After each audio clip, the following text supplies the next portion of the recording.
जुनं ते सोनं असतं बरं का ते सांगतेच पुढे. तर ना रानातील म्हसोबाची यात्रा होती, त्यासाठी स्वयंपाक करत होतो बरं का.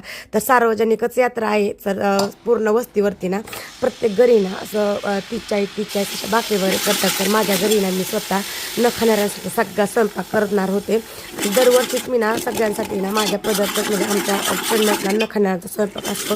तर न खाणाऱ्यांसाठी बटाट्याची भाजी, वरण, भात, चपाती असा स्वयंपाक होता. तर चुलीवरतीच करत होते, पण गॅसवरती ना बटाट्याला फोडणी दिली आणि मग चुलीवरती ठेवून ते पाहा ना किती छान असा बटाटा दिसते. वाटतोय का तो बटाटा आहे म्हणून. ते छान असं वाटण तयार करून त्यामध्ये बटाटा टाकला आणि छान पाणी टाकलं आणि वरतून त्यामध्ये शेंगदाण्याचा कूट, खोबऱ्याचा कूट असं टाकला आणि चुलीवरती नेऊन ठेवलं. चुलीला असा दणदण जाळ लावला आणि छान असं उकळी मारायला ठेवलं आणि लगेच करून घेतला शिरा. गोड असा शिरा करून घेतला. किती छान असा ना सत्यनारायणच्या पूजेला कसा शिरा असतो तसाच शिरा छान झाला होता. अशा 30-40 भाकरी केल्या होत्या आणि छान अशा दडपून ठेवल्या होत्या बरं का पाठीमध्ये. त्या देवाला जाताना घेऊन जायचे होतं, कारण ना म्हसोबाचं ना जत्रे तिथं म्हणजे जागेवरतीच मटण वगैरे करतात आणि तिथेच संपवतात. जेवण वगैरे तिथंच असतं.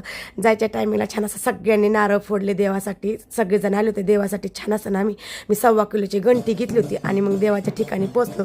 तर देवाचा छबिना ना 1 ते 1.5 तास चालतो बरं का. तर खूप छान अशी सार्वजनिक यात्रा भरते. ह्याचा डिटेल ब्लॉग आहे ना चॅनलवरती आलाच आहे, तुम्ही तिथे जाऊन पहा गावाकडली छान अशी यात्रा कशी भरते आणि सार्वजनिक यात्रा कशी, ते सगळे त्या डिटेल ब्लॉगमध्ये तुम्हाला पाहायला भेटेल. नक्की पहा आणि व्हिडिओ आवडला असेल ना व्हिडिओ लाईक, शेअर, कमेंट आणि सबस्क्राईब करायला अजिबात विसरू नका. हा म्हसोबा आहे ना नवसाला पावणारा म्हसोबा आहे बरं का. खरंच म्हणजे सगळ्या इच्छा आकांक्षा पूर्ण होतात त्या म्हसोबाच्या. आपण जे बोलल ना ते ना तो म्हसोबा आपल्या म्हणजे इच्छा पूर्णच करतो. तर चला जाता जाता चॅनलला सबस्क्राईब करा.